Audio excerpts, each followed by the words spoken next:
तीन लोग अदालत जाने से भागते हैं, वो अवॉइड करते हैं तीन लोग कि या अल्लाह अदालत में ना ही जाएं, चुप करके बैठे रहें। वो बड़े मस्त होते हैं, वो चाहते हैं मस्त रहें, वो सारे मस्त हो जाएं हमारे साथ, कोई छेड़े ही ना इस टॉपिक को। वो तीन लोग कौन से? नंबर वन, सबसे पहले जो करप्ट भाई होता है ना, मिसाल के तौर पे पापा की प्रॉपर्टी है, काफ़ी सारी ज़मीनें हैं उनकी, कोई दुकानें शुकानें, तो वो जिसका कब्ज़ा होता है ना, जिस भाई का, जिसको इनकम आ रही है, कारोबार चल रहा है, खा रहा है मुझे, वो उसकी तो जान जाएगी कि कभी भी कोई बंदा अदालत का नाम ना ले कि प्रॉपर्टी अब्बा जी की अब विरासत है, सब बहन भाइयों के नाम लग जाए। जाते हैं कोर्ट में जाके तो ये दावा कर देते हैं कि भाई इसको डिवाइड किया जाए, जिसका जितना शेयर बनता है उसको दिया जाए। इसकी जान जाएगी। ये जो भाई है ना करप्ट, जो खा रहा है, साझा माल है, इकट्ठा है, अभी प्रॉपर्टी इकट्ठी है, किराया आ रहा है, इसको जनाब बिजनेस में से पैसा आ रहा है, तो ये डिवाइड नहीं करना चाहेगा, चुप रहेगा, दूसरों को बस या अल्लाह झूठी दुआ करता है कि ये चुप ही रहें। तो ये अदालत में जाने से, इंसाफ होने से इसकी जान जाती है, अवॉइड करता है करप्ट भाई। दूसरा बंदा जो अदालत जाने से कतराता है ना, वो है बिजनेसमैन। बिजनेसमैन मसरूफियत होती है उसके पास, सबसे कीमती बिजनेसमैन के पास पता क्या चीज़ होती है? टाइम। Time is money. तो वो बेचारा अवॉइड करता है कि छोटा मोटा कोई मामला हो भी जाए तो सेटल करूं, जान छुड़ाऊं इसे। अगर मैंने केस कर दिया तो भी मैं रुल जाऊंगा, मेरे खिलाफ किसी ने केस कर दिया मैं फिर भी रुल जाऊंगा। अदालती निज़ाम ही ऐसा ना, लगा लगा के चक्कर जूते घिस जाते हैं और बंदा जनाब इंसाफ ढूंढता ही रहता है।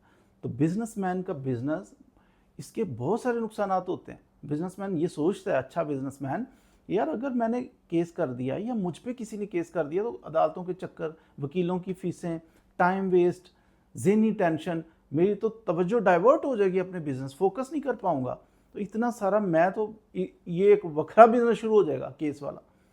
तो वो अवॉइड करता है कि मैं ऐसा काम ना करूं। तीसरा था शोहर। समझदार शोहर जो है ना, वो केसेस से अवॉइड करता है। उसकी रीज़न है, इसलिए केस से अवॉइड करता है कि वो कहता है यार बीबी है मेरी, तो केस कर दिया मैंने या इसने कर दिया, दोनों सूरतों में रुल जाएगी। वो पर्दा शर्दा होना चाहिए बीबी का, घर बैठे इज्जत के साथ। तो ये उधर जाके तो अदालतों के अंदर गैर महरम रश खचाखच भरी होती है, जाके उधर सीढ़ियों पे बैठी रहेगी, उधर जनाब बेंच पे कहीं बैठी होगी, तो ये मेरी बीवी है, मेरी इज्जत है, ये रुल जाएगी। अच्छा बंदा कोशिश करता है कि बीबी रुले ना, वो अदालतों में धक्के ना खाए, मेरे बच्चे हैं वो अदालतों में धक्के खाते फिरेंगे, तो वो अवॉइड करता है।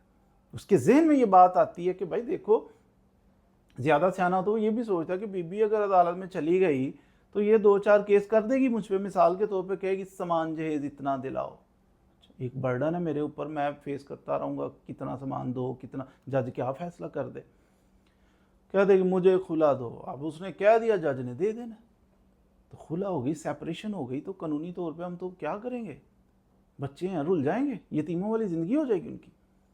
वो सोचेगा कि बीबी ने मेंटेनेंस का खर्चा कर दिया तो मेरी पता नहीं इतनी हैसियत है कि चार बच्चे हैं मेरे, वो ये तो खर्चा लग गया, मैं बीवी से भी महरूम, बच्चों से भी महरूम, और महीने के महीने खर्चा भी भेजूँगा। तो बंदा टेक्निकल हो तो समझ जाता है कि नहीं, बीबी के साथ हमने वो माथा नहीं लगाना, बल्कि हाथ जोड़ लेते हैं, उसके गोडों को हाथ लगा लेते हैं कि आओ जनाब सरकार घर आ जाओ, जो कहते हो हम करते हैं। तो प्यार मोहब्बत से बीवी को रखें, उसको उलझाएं ना, खुद भी ना उलझें। कि बंदा करने वाला कोई काम कर ले, बीबी के साथ लड़ाई कर करके क्या करना है, कोई बिजनेस करे, कोई तवज्जो तरफ करे, तो बच्चों की अच्छी परवरिश करे, तो छोटी मोटी अगर शिकायत आ भी जाए ना बीवी से, दरगुजर कर। बीवी के ढेर सारे फ़ायदे भी तो हैं, इतने सारे, जहाँ एक शख्स से आपको फ़ायदे मिल रहे हैं, एक नुकसान है, एक खामी है, बर्दाश्त कर लो, आगे चलो। ये तीन तरह के लोग ऐसे हैं जो अवॉइड करते हैं। तो होना तो ये चाहिए कि अल्लाह करे कोई माहौल हमारे कंट्री का इस तरह का बन जाए कि हर बंदा ही अवॉइड करे, कोई बंदा अदालतों में जाए ही ना। ये नहीं है कि वकील, आपके जहन में आता होगा कि वकील साहब भूखे मर जाएंगे, नहीं।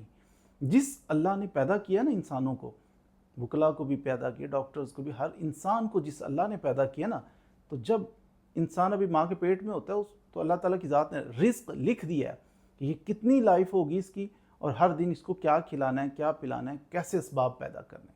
तो ये अल्लाह ताला की ज़ात के ज़िम्मा है, रिस्क बंदे के ज़िम्मा थोड़ी होता है। बज़ाहिर ऐसे लग रहा होता है कि ये हमारा एफिशिएंसी है, हम अर्न कर रहे हैं, लेकिन हकीकत में ये अल्लाह ताला की ज़ात ने असबाब पैदा किए होते हैं, मुक़द्दर किया होता है। बड़े बड़े इंटेलिजेंट बंदे बहुत कम कमाते हैं, बड़े बड़े डफ़र किस्म के लोग बहुत ज़्यादा कमाते हैं। तो ये आपका ज़िंदगी का एक्सपीरियंस होगा। तो इसलिए ये लोग अवॉइड करते हैं, अवॉइड करना चाहिए, सारे लोगों को अवॉइड करना चाहिए।